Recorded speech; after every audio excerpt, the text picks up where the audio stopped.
ডিমের জালি কাবাব বানানোর পর তো আমার বাসায় কাড়াকাড়ি লেগে গিয়েছিল। কাউকে তো বিশ্বাসই করাতে পারলাম না যে এই জালি কাবাবগুলো ডিম দিয়ে তৈরি। এটা খেতে নাকি একদম মাংসের কাবাবের মতো। ডিমের জালি কাবাব শুনে কি আপনিও অবাক হচ্ছেন? অবাক হওয়ার কিছুই নেই। পানির মতো সহজ এই ডিমের জালি কাবাবগুলো থাকলে সবাই সবকিছু রেখে শুধু এটার জন্য তো এটা একদম বেস্ট হবে। তো চলুন ভিডিওতে যাওয়া যাক। ফার্স্টে আমি নিয়ে নিচ্ছি 3টা সিদ্ধ করে নেওয়া ডিম। তো এখন ডিম থেকে আমি কুসুমটাকে আলাদা করে নিব। তো দেখতে পাচ্ছেন 3টা কুসুমকে আলাদা করে নেওয়ার পর ডিমের যে সাদা অংশটা আছে এই সাদা অংশটাকে আমি একটা ছুরি দিয়ে এরকম কুচি করে কেটে নিচ্ছি। আপনারা চাইলে কিন্তু এই ডিমটাকে একটা গ্রেটার দিয়েও গ্রেট করে নিতে পারেন, তবে আমার কাছে মনে হয় যদি কুচি করে নেওয়া হয় তাহলে ডিমটা একটু গোটা গোটা থাকে, মুখের মধ্যে পড়লে খুব সুন্দর বা মজা লাগে খেতে। তো দেখতে পাচ্ছেন সবগুলো ডিমই আমি এরকম কুচি কুচি করে কেটে নিয়েছি। তো এখন এটাকে আমি একটা বাটির মধ্যে তুলে নিচ্ছি।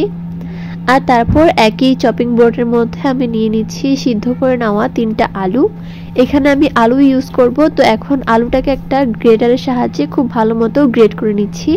আলুটা এভাবে গ্রেট করে নেওয়ার চেষ্টা করবেন, তাহলে কিন্তু একটা স্মুথ ফিনিশিং পাবেন। তো দেখতে পাচ্ছেন আস্তে আস্তে আমি 3টা আলুকে খুব ভালো মতো গ্রেট করে নিয়েছি। তো এখন এই আলুগুলোকেও আমি সেম বাটিতে নিয়ে নিচ্ছি। তো এখন যে কুসুমগুলোকে আমরা আলাদা করে রেখেছিলাম সেই কুসুমগুলোকেও ছুরি দিয়ে এরকম ভাবে কুচি করে নিচ্ছি। আর এখন এই কুসুমটাকেও আমি বাটির মধ্যে নিয়ে নিব। আর তারপর এখানে দিয়ে দিচ্ছি 1 কাপ পরিমাণে পেঁয়াজ বেরেস্তা। পেঁয়াজ বেরেস্তাটা অবশ্যই দেওয়ার চেষ্টা করবেন, এটা দিলে এত সুন্দর একটা গ্রান বের হয়। সাথে দিয়ে দিচ্ছি স্বাদ অনুযায়ী কাঁচামরিচ কুচি আর সামান্য একটু ধনিয়া পাতা কুচি, এগুলো স্বাদ অনুযায়ী ইউজ করা যাবে।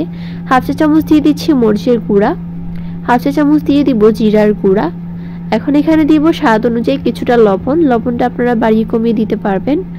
আর এখন এখানে দিয়ে দিচ্ছি হাফ চা চামচ গরম মশলার গুঁড়া। গরম মশলার গুঁড়া হাতের কাছে থাকলে দিবেন, না থাকলে দেওয়ার প্রয়োজন নেই, তবে এটা দিলেও কিন্তু খুব সুন্দর একটা ফ্লেভার অ্যাড হয়। তো এখন আমি সবকিছুকে খুব ভালো মতো হাতের সাহায্যে মিশিয়ে নিচ্ছি। মিশাতে দেখবেন যে এটা থেকে অনেক সুন্দর একটা গ্রান বের হচ্ছে। তো দেখতে পাচ্ছেন এখন এখান থেকে আমি অল্প একটু পরিমাণে নিয়ে এরকম বলের মতো করে নিচ্ছি। তো এরকম করে আমি সবগুলো বানিয়ে নিচ্ছি। আর তারপর একটা বাটি নিয়ে নিব, এখানে আমি দিয়ে দিচ্ছি 3টা ডিম। তো এখন এই ডিমগুলোকে হাতের সাহায্যে একটু ফেটিয়ে নিচ্ছি।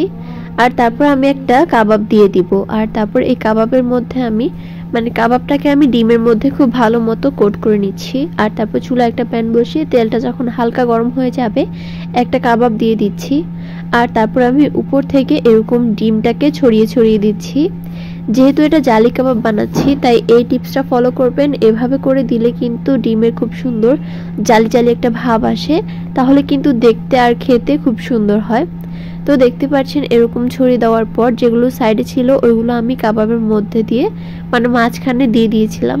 তো সেম ভাবে আমি আরেকটাও করে দেখাচ্ছি। দেখুন ডিমটাকে এরকম ছড়িয়ে দিতে হবে। আর তারপর যেগুলো বাহিরে বের হবে ওইগুলোকে আমরা কাঁটা চামচ দিয়ে কাবাবটার মাঝখানের মধ্যে দিয়ে দিব। আর তারপর এগুলোকে উল্টিয়ে পাল্টিয়ে একটু লাল লাল করে ভেজে তারপর চুলা থেকে নামিয়ে নিচ্ছি।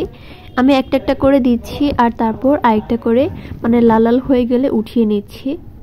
যেহেতু এটি একটু প্রসেসের ব্যাপার আছে তার কারণে আমি সবগুলোকে একসাথে ভাজতে পারছিলাম না, তো একটা একটা করে ভেজে তারপর তুলে ফেলছিলাম।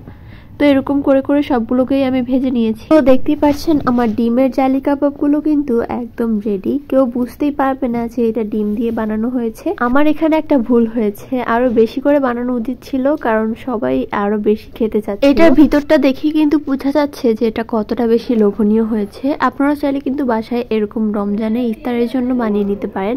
তো আমার আজকের ভিডিওটি ছিল এই পর্যন্তই। ভিডিওটি ভালো লাগলে প্লিজ চ্যানেলটি সাবস্ক্রাইব করে পাশেই থাকবেন। আল্লাহ হাফেজ।